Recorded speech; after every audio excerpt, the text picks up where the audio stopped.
adik bungsu berumur 20-an diminta tanggung jawab pembayaran hotel bapaknya sendiri bagi dua dengan abang paling tua. Abang-abang yang lain bagaimana?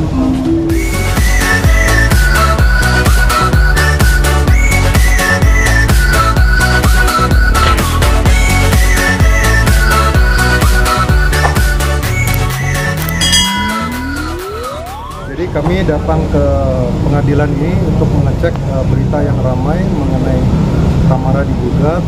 Sampai dengan saat ini kami pemberitahuan atau relas pemberitahuannya belum sampai di kami. Jadi kami akan hadir nanti di tanggal 8 setelah kami cek sidang selanjutnya tanggal 8. Karena klien kami Tamara Blazonski adalah warga negara yang baik. Kami akan tanyakan kepada majelis hakim bahwa kami belum sampai undangan, tapi kami akan datang. Bang, kronologi gugatannya sendiri sebenarnya gimana Bang yang jelas? Oke, penggugat ini adalah Richard Blazonski, aka Rick Blazonski. Menurut jejak digitalnya, Rick Blazonski ini adalah pengusaha kaya raya dari California, Amerika, yang menggugat adik bungsunya Tamara Blazonski. Rick Blazonski ini adalah abang paling tua yang masih hidup saat ini. Ya, jadi yang digugat itu adalah surat pernyataan tahun 2001. Surat pernyataan itu bukan surat perjanjian. Surat pernyataan itu bukan surat kesepakatan. Jadi surat pernyataan itu bisa dibatalkan sepihak kalau mau dibatalkan. Surat pernyataan itu harus disidangkan menurut jurisprudensi Mahkamah Agung tahun 1988. Surat pernyataan itu harus disidangkan dan harus ada perikatan selanjutnya. Dan yang berikutnya, surat pernyataan itu tidak boleh dalam ancaman atau tekanan. Nah, kenapa saya bilang tekanan itu bukan secara fisik ditekan, tapi secara psikologis tekanannya. Tekanannya itu apa? Orang tua bapaknya meninggal, bapaknya Tamara meninggal bulan November tahun 2001. Surat pernyataan itu di bulan Desember, belum 40 hari bapak meninggal. Abang paling tua ini datang untuk meminta adiknya bertanggung jawab membayar rumah sakit. Nah, ini bertanggung jawabnya, pertanyaannya kenapa kepada adik bungsunya? Kan masih ada saudara-saudara, mereka bersaudara berlima. Berarti masih ada 3 lainnya. Kenapa hanya kepada adik? Ini yang harus diuji kan gitu. Jadi ini bukan pinjaman untuk makan, bukan pinjaman untuk hidup atau pinjaman buat usaha, tidak. Ini membayar rumah sakit bapaknya, menurut gugatannya begitu. Jadi ini masih mesti diuji. Nah, berikut juga mengenai kami meminta di dalam mediasi berikut, karena dalam hukum acara peradilan ada mediasi. Kami meminta untuk pihak penggugat prinsipalnya juga hadir di dalam mediasi. Mari kita duduk bicara. Ingat loh, energi kami sangat low sekali. Energi kami Tamara ini sangat low sekali. Yang pertama, apabila mediasi gagal, maka kami mencadangkan untuk melakukan gugatan. Apa? 19 tahun Tamara tidak pernah diundang. Bagaimana bisa timbul akta-akta?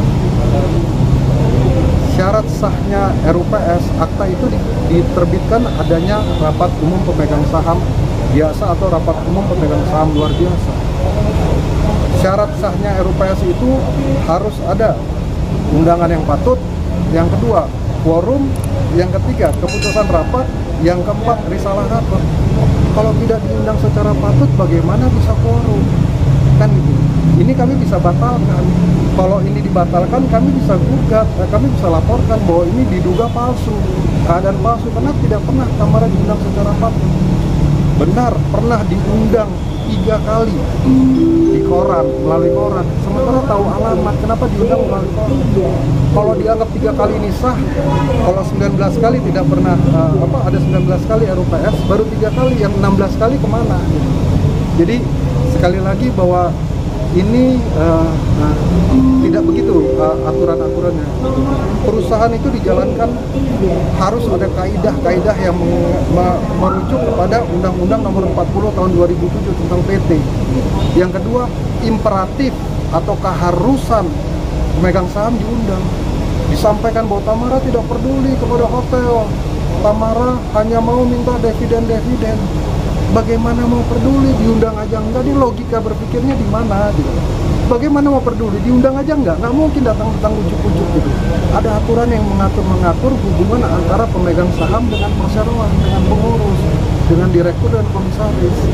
Mengenai dividen, pasal 1 huruf B Undang-Undang Nomor 3 Tahun 1982 mengatakan bahwa kegiatan usaha yang terus-menerus yang didaftarkan di Republik Indonesia untuk kepentingan keuntungan dan laba.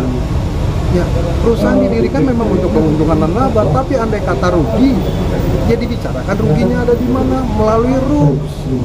Kalau untungnya seperti apa? Rugi, oh pinjam uang kepada bank, oh jual aset, oh pinjam uang kepada pemegang saham, kan ada aturan. Wadahnya namanya RUPS gitu. Jadi nggak bisa dibilang bahwa Tamara tidak peduli begitu saja. Kami justru menunggu 19 tahun setelah kami melaporkan di kepolisian karena deadlock pembicaraan dengan para pihak, baru disepakati untuk ya sudah kita jual hotel ini sama-sama. Makanya saya menghimbau kita duduk sama-sama, sudahi semuanya, karena kami akan melawan secara hukum. Buat apa? Kita bicarakan semua. Sekali lagi, bukan karena kami khawatir, tidak. Akta sudah pasti, silakan tanya kepada ahli-ahli. Teman-teman silakan tanya kepada ahli kenotariatan bahwa apabila tidak diundang maka akta itu sah apa tidak. Itu satu. Maka sudah masuk keadaan palsunya, maka diduga palsu. Kan ke arah sana nanti.